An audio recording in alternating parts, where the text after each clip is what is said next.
டெல்லியில் மன்னர் இரண்டாம் பெரும்பிடுகு முத்தரையர் தபால் தலை வெளியிடப்பட்டிருக்கிறது. தபால் தலையை வெளியிடுகிறார் குடியரசு துணைத் தலைவர் சி.பி. ராதாகிருஷ்ணன்.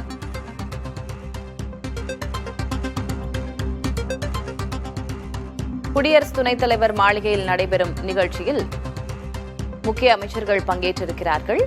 டெல்லியில் மன்னர் இரண்டாம் பெரும்பிடுகு முத்தரையரின் தபால் தலை வெளியிடப்படுகிறது. குடியரசு துணைத் தலைவர் சி.பி. ராதாகிருஷ்ணன் அதனை வெளியிடுகிறார். கூடுதல் விவரங்களை வழங்குவதற்காக டெல்லி தலைமைச் செய்தியாளர் கணபதி இணைந்திருக்கிறார். கணபதி, விவரம் என்ன?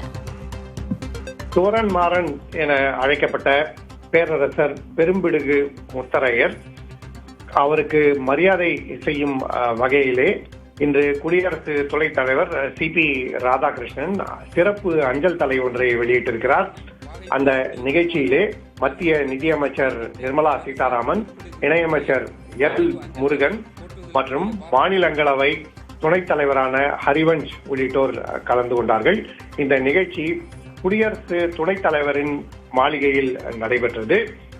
முத்தரையர் குல மன்னர்கள் திருச்சி, புதுக்கோட்டை, தஞ்சாவூர், அரியலூர், பெரம்பலூர், கரூர் உள்ளிட்ட பகுதிகளிலே கிபி 6000 முதல் கிபி 900 வரை காவிரி டெல்டா பகுதிகளிலே ஆட்சி செய்தவர்கள்.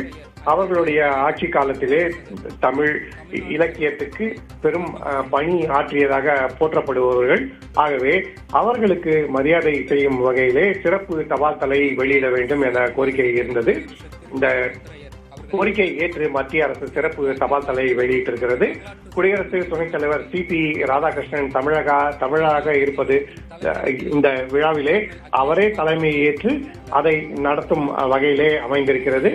இந்த விழாவிலே தமிழ்நாடு பாஜக தலைவர் உள்ளிட்டோர் கலந்து கொண்டார்கள். நயினார் நாகேந்திரன் ஏற்கனவே டெல்லியிலே பல்வேறு ஆலோசனைகளுக்காக முகாமிட்டிருக்கிறார். அவரும் இந்த நிகழ்ச்சியிலே இன்று கலந்து கொண்டார். ஆகவே மிகவும் சிறப்பாக தமிழ்நாட்டைச் சேர்ந்த பல மூத்த தலைவர்கள், அமைச்சர்கள் கலந்து கொள்ளும் இந்த நிகழ்ச்சி குடியரசு துணைத் தலைவர் சி.பி. ராதாகிருஷ்ணன் தலைமையிலே நடைபெற்றிருக்கிறது. தமிழ் சமூகத்தின் காவல் வம்சத்தினராக கருதப்பட்ட பேரரசர் பெரும்பிடுகு முத்தரையர் சோரன் மாறன் மற்றும் அவரது பரம்பரையை போற்றும் வகையிலே இந்த நடவடிக்கை எடுக்கப்பட்டிருக்கிறது. விவரங்களுக்கு நன்றி கணபதி.